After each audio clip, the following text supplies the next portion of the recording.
if we just start with, obviously when Rod Blum was running against Pat Murphy, we heard a lot about Rod Blum's business background, and now with your business background with the Vernon Group and Ravi Patel announcing yesterday, there's two Democrats now running who have pretty impressive, private sector histories. I guess if we could, start with yours, what, with the Vernon Research Group, what kind of led to you starting that, and what kind of things did you learn there that you took into not only city government, but that you're looking to take into, federal government too? Well, I worked in market research, and so I, at that point, really hadn't thought about starting my own business. But as I had children, I decided that I really wanted to be able to set my own hours, and I think when I left the company I worked for, a lot of my clients wanted to come with me. So, it was just sort of a natural progression. And I started it from the first paperclip. I mean, really, honestly, I remember borrowing a computer so I could do my first research study so that I could then use that money to buy my own computer, and then from then on. And so I think at the biggest we had 20-some employees, and we worked with companies in 27 different states, so all over the nation. And I built it. So, I mean, it was great. What I bring from that, our research a lot of it was customer satisfaction research. So how does a certain product or service or school district, or, we did public and private sector, large companies, small companies, but also product to market, taking a product to market. And what we really learned there is all about not only, I started my own business, but I saw hundreds of businesses look at a service or a product. How would you take it to market? What would you charge for the service? What would you charge for the product? If you're retooling a factory line, we came in to help make sure that you're building the product people want at the price they'll pay, so that you don't have to lay off the line right after you've retooled it. So I think, all kinds of things. In my last year, 7 years, I'm in my 8th year of Cedar Rapids City Council. So I would say that, that business background I have is really a common sense background. It's you are always trying to work with a client to make something happen. So you're always looking for a win-win. How can we all work together to solve problems and get things done? So that's really what I bring to it. I think when you pioneer a business, you learn a lot the hard way, whether it's about city regulations or state or federal regulations. So, I really have a good background in those, and I think what works and what doesn't work. It's been that sounds like a lot of what you hear from Republican candidates across the country, someone like Rod Blum, but then other business owners who have left the private sector and turned to government and run for office. What does it mean to have that kind of background and that kind of experience coming from someone who's running on the Democratic side of the ticket? Well, I think you could be a very, very good Democrat and be a very good business person. I think that what I've always looked at is the long haul, not the short term, but the long haul. How I've always reinvested in my business to make it a better place, and to be able to win that next contract. So, to me, I think that they're very hand in hand. Business doesn't just mean Republican. I think in these days, business on the Republican side is extremely large businesses. Very, very few people are falling into some of the work that the Republicans are doing. Mom and pop businesses, Main Street businesses, small businesses like we are encouraging growth of here in Cedar Rapids, and mid-sized businesses aren't getting those kind of deals for offshoring and all of that. So I think you're seeing a shift in our country where the small business owner may feel more comfortable with the Democratic Party. Sure. If you really look at the issues today. So and I'm not just bringing business background. That's what I would want to say, compared to maybe anybody else in the race, I bring in a business background, but I also bring in 7 years of government experience, especially having come back from Iowa's worst natural disaster ever. So I think about, Congress is a disaster. We need people to kind of make their way through that and get it on keel again. I've worked through Iowa's worst disaster here to really come out on the other end. We're not all the way there. We're still working on flood protection. We still have all kinds of things to do throughout the rest of the city, street work and things like that. But, you have an idea of how to come back from a disaster. So, I'm bringing not just a tremendous amount of business experience, but I've taught in the College of Business at Iowa with entrepreneurs. So, but also community involvement and not just giving money, but really working with local organizations on housing and on business development and the like. So I really bring a tremendous amount of experience and a broad base. Are there many overlaps? I'm sure there are between having a small business and growing that, and then getting into city government. Because if you look at the two extremes, you think of entrepreneurs as just adapt and overcome and make it work, and government being a bureaucracy and sometimes bogged down in red tape. I mean, government is, I didn't find that at all. Okay. Government and business are all about working with people, trying to solve problems and get things done. That's what you do all the time in city government.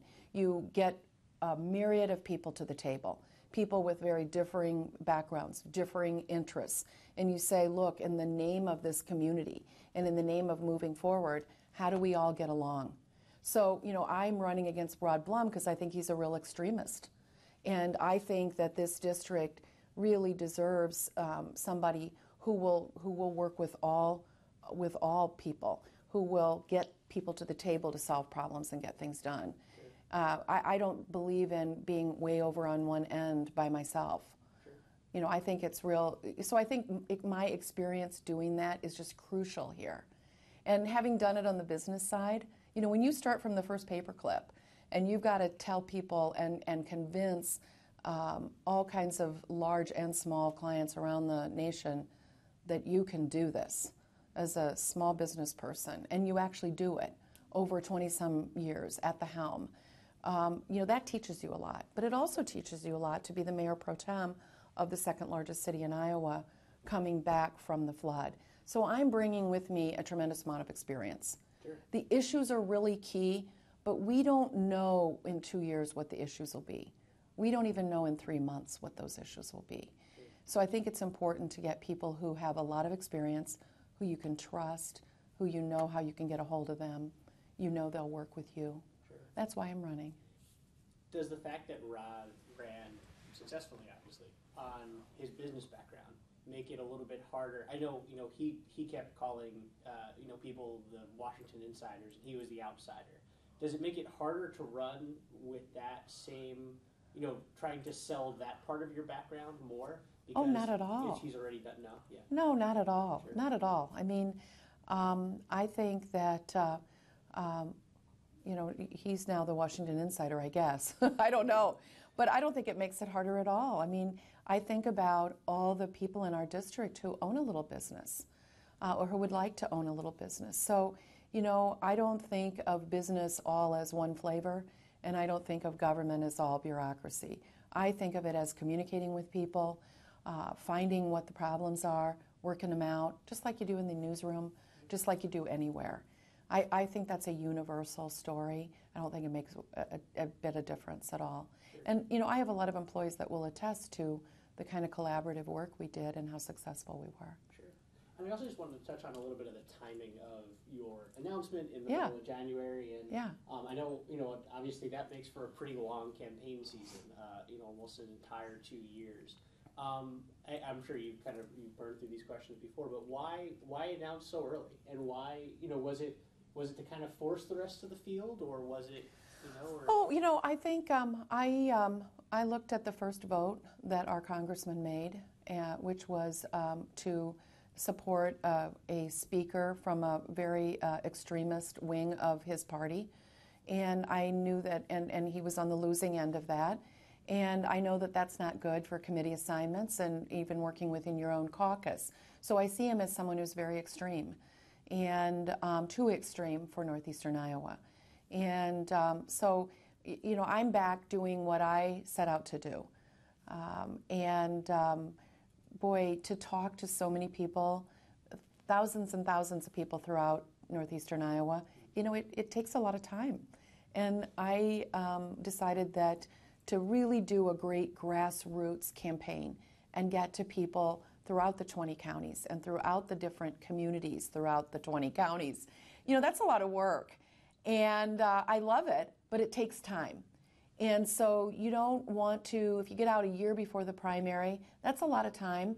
But this has given me the luxury of being able to go to a different county each Saturday, go to a lot of different places on Sunday evenings, to spend time hearing from people and understanding better their issues.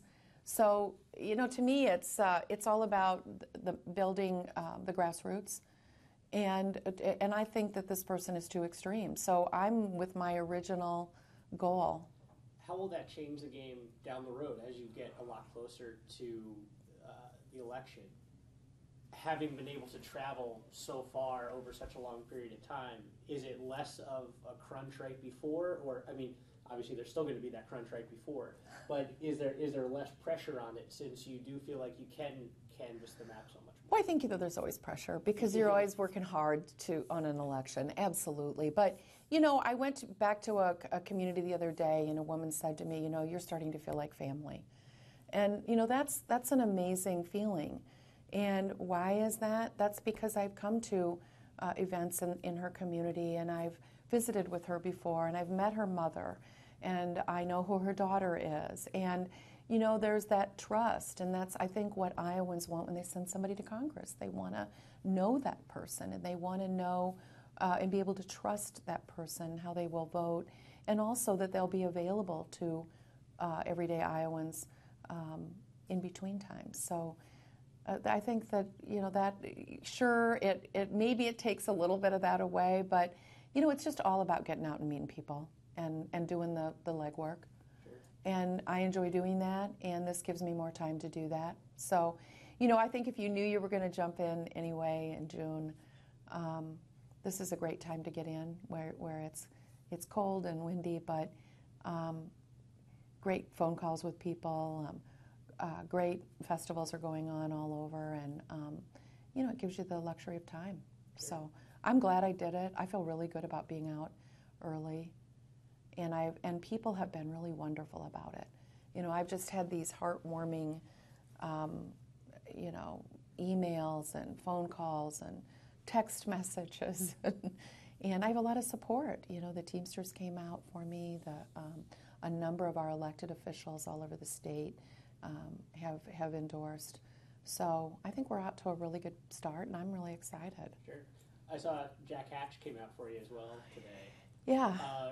Big Brother Jack. Yeah, yeah. I guess what does that mean? Obviously, I mean, you guys were pretty close and spent a lot of time working together and traveling around. Yeah. What's that like to have him come out so quickly for you?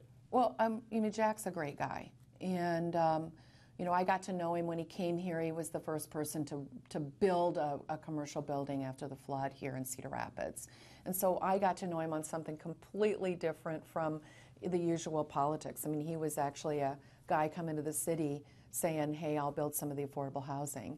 And, you know, he came through for us. So I think our relationship and our friendship is based on something pretty near and dear to my heart, which was helping bring back this community when it was ruined.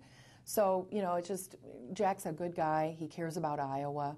He has a lot of friends all over the state. And, you know, his supporting me, you know, shows what kind of a partnership we built in the time when I ran for lieutenant governor with him. So yeah, it means a lot, and a great guy, and look forward to many more of these endorsements. So no, I was really happy about that, and I actually am now getting a lot of tweets and emails and stuff on that, and I think people knew he was supporting me. But it was really nice of him to do that kind of a thing. Sure. Yeah. So I think sending to all of the people he knows and letting him know. So, yeah. Sure. It was one of my favorite pictures from the campaign. Yeah. You and him together? Yeah, just it was our announcement day. Oh, right, okay. And really, most of the time we weren't together because 99 counties is Right. is huge. And if you are planning to really do a lot of campaigning, we were on the phone to each other every day. So, good guy.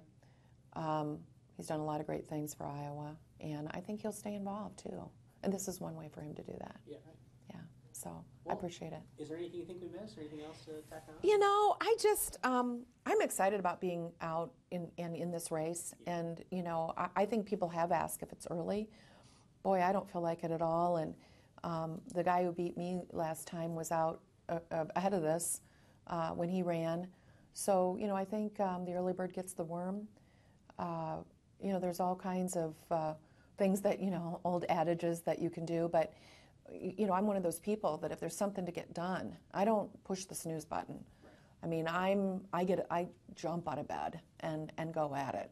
So that's how I've done my city council business. You call me, I'm going to be on it. When I ran my business, if there's somebody that wants our help, I'm in the car or on a plane. If we've got a great employee that or somebody that wants to work for us and I got an opening, I'm going to be there for them. That's what I do with my kids. Just about everything in my life can attest to. You know, I get in early and I work hard and I stay long, and I make things happen. What's the importance of this seat coming back to Democrats? Obviously, last election was pretty tough on Democrats across the nation and here in Iowa too. What's the importance of getting this northeastern seat back, which you know, everyone thought was going to stay in Democratic hands until the very end there? That's right. Well, I mean, this is a very progressive district. I mean, this is a district that looks forward. This is a district that says, that embraces change, that understands that, you know, we have got to continue to do better as a nation and as a state. And so they're very, very open to that. And I think that they're probably not going to put up with someone who's more of an obstructionist, who you know, probably wants to shut things down rather than rev things up. So I think it's a huge, it means a lot. It's a very, very important race. And, you know, and I think Democrats will get out for that primary. And you know, I think we'll all pull together then in the fall, so, of 16. So, you know, we have some time to plan it all out, though, as you know. So, Not sure. yeah, no, I think it's got great significance.